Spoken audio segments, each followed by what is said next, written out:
negative has just argued in their first constructive speech that there were three things that happened at Kent State that made the shootings unjustified. They argued that the guards were not in danger and that the guards had other means and that there was no order to fire. But what they really are failing to acknowledge is that the guards are human beings, not omniscient creatures with the ability to understand the intensely complicated situations that we of course understand in retrospect. 30 years down the line, the guards know a lot more now than they did then.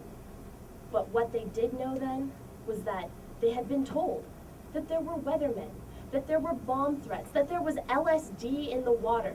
What the guards did know then is that students had cut fire hoses when a fireman was attempting to put out a fire. What the guards did know was a clear indication that something wasn't right.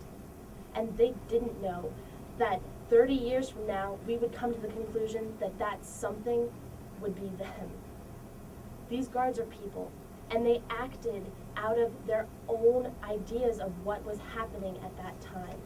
They used necessary force after taking the appropriate steps in escalation according to the rules of engagement.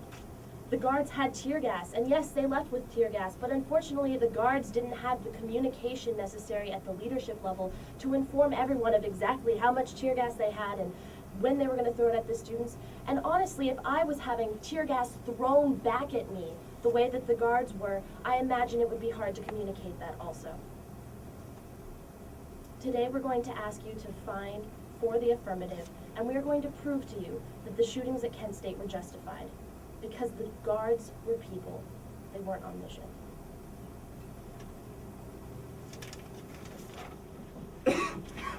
You have said that the guard acted according to the rules of engagement. Do you know what the rules of engagement state?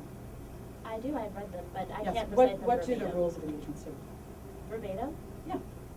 I don't know. Because if the rules I of can engagement borrow say it. that indiscriminate firing is forbidden, and only when human life is threatened by the violent act of a rioter and no other method is Hold on, successful in can I- preventing can I death. see that? 'Cause I can Excuse me, read this it. is my I paper. can Are read the it. shootings justified? All right, The hold on. rules I can of read it for you engagement. verbatim if you want it. Hold on. Well, I'm that's trying not my to question. answer your Let me ask you a question. Do you go from tear gas to shooting with an M1 rifle? Is there a No. middle ground there? You go to tear gas from tear gas to showing force. Thank you, but isn't there a middle ground that the use of bayonets would be used for in that circumstance? Mm-hmm. Thank you. My other question is, you said the guards acted on their own individual actions.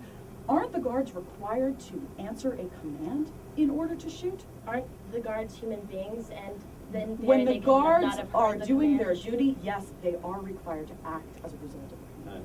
Thank you. Can we really believe that the guard was ever in real danger? Peter Davies writes in The Truth About Kent State that one guardsman easily elbowed his way through a crowd of students to find General Canterbury. On May 4th, that guardsman made his way through a crowd of students and was never in harm. Did the students shout obscenities at him? Of course they did, they're students. But did they take any action that says they need to be shot at?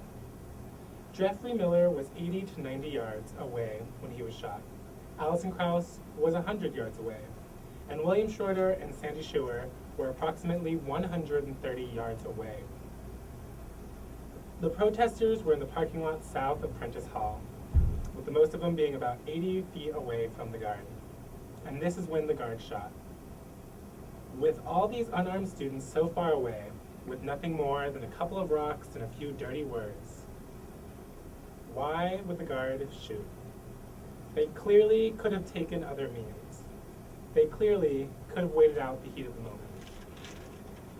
Perhaps the guard seemed ready to take action. Alan Canfor suggested that Governor Rhodes' words that the students were worse than communists and that he was going to eradicate the problem resonated. Alan Canfor prepared for the May 4th rally by creating a black flag with the word Kent on it. Guardsmen told him, quote, "Today we're going to make you eat that flag." The guard indiscriminately shot into a crowd of unarmed students, doing little more than shouting obscenities and throwing some rocks around. How could these shootings be anything but justified? Thank you.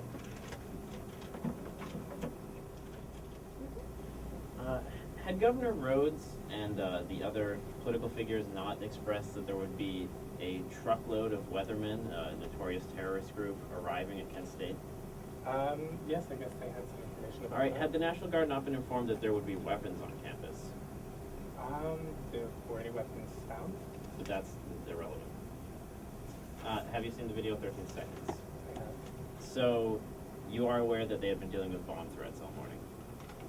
Of course. Would it be fair to say that people were under the impression that bombs and weapons were on campus might have a different perspective than we now do about what the Yes, threat but level when of the they students shot, were? they being shot at? Was there any They're evidence actually, of a bomb when they actually took the time to shoot? again, we have 20/20 hindsight, but would it be fair to say that their perception of what the students' danger Should level the was? guards shoot Could you at please answer my someone? question? This is my cross-examination.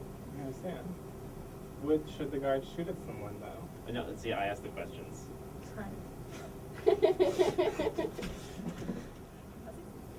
Yes, there was poor leadership on May 4th, 1970.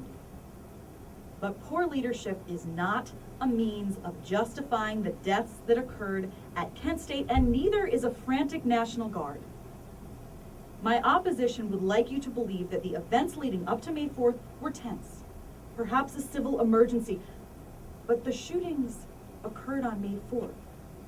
And in order to justify these shootings, we must ask ourselves these questions about what was going on May 4th, not the days prior. Was the guard in danger? No. Did the guard have other means of dealing with the rioters? Yes. Was the guard given an order to shoot? No. These guardsmen acted independently. We must consider the fact that the guard was not directed to fire in any way. The guard was not ordered to shoot. Why would they be? No lives were in danger. The act of pulling a trigger. This action can take a life. There was no order to pull that trigger, and therefore the act of doing so was an individual choice. The choice to pull a trigger of an M1 rifle meant for ground combat, not riot control. There was no sniper. The guard shot from a distance. In order to say the shootings of Kent State were justified, you have to prove that there was no other way to combat this situation. 67 shots, 13 seconds. The death of innocent students. Innocent students walking away. Clearly, there was another way to deal with this situation. I'd just like to start off by answering Chris's question that he posed earlier. Can we believe that the guard were in real danger? And no, of course not, because we can look back and read the FBI report, summary, everything, and it's really obvious that there wasn't. There was no sniper. But if we're to stand in the shoes of the guardsmen on May 4th, this is what they think. There is a sniper. They're poisoning the water supply. There are bombs. They have weapons. There are terrorists with them. The governor has advocated eradicating them, and their officers have also set the precedent of lethal force by asking them to shoot anyone cutting the water hoses. Now, to analyze this in a vacuum and say, they're acting completely independently, they have the, just simplifying it down to the action of pulling a trigger or not, of course, that argument, there's only one side to it. However, it really does a disservice to the situation in the country at the time. And, crucifying these guardsmen for it as a scapegoat for everything that was wrong during this time period is really a backwards way of looking at the situation. Alana and myself are not here to exonerate these guardsmen for killing completely, but it's really important to look at them as victims, and that's what we're trying to do today. Because, they're just as constructed, their viewpoints and their way that they look at the students as we are now by the facts that we have. But they just have a different set of facts, a different way of looking at these people, and, that's really important to consider. So I'd just like to reiterate that when you think about these guardsmen, please think about them as victims. Think about them as people put in an impossible situation who, committed a terrible act, but it was not an independent action. They're not in a vacuum. They're a reflection of their times, and it's more important to understand those times than to crucify these individual people. Thank you.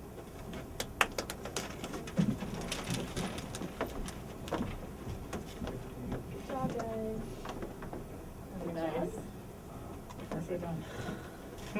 I can say.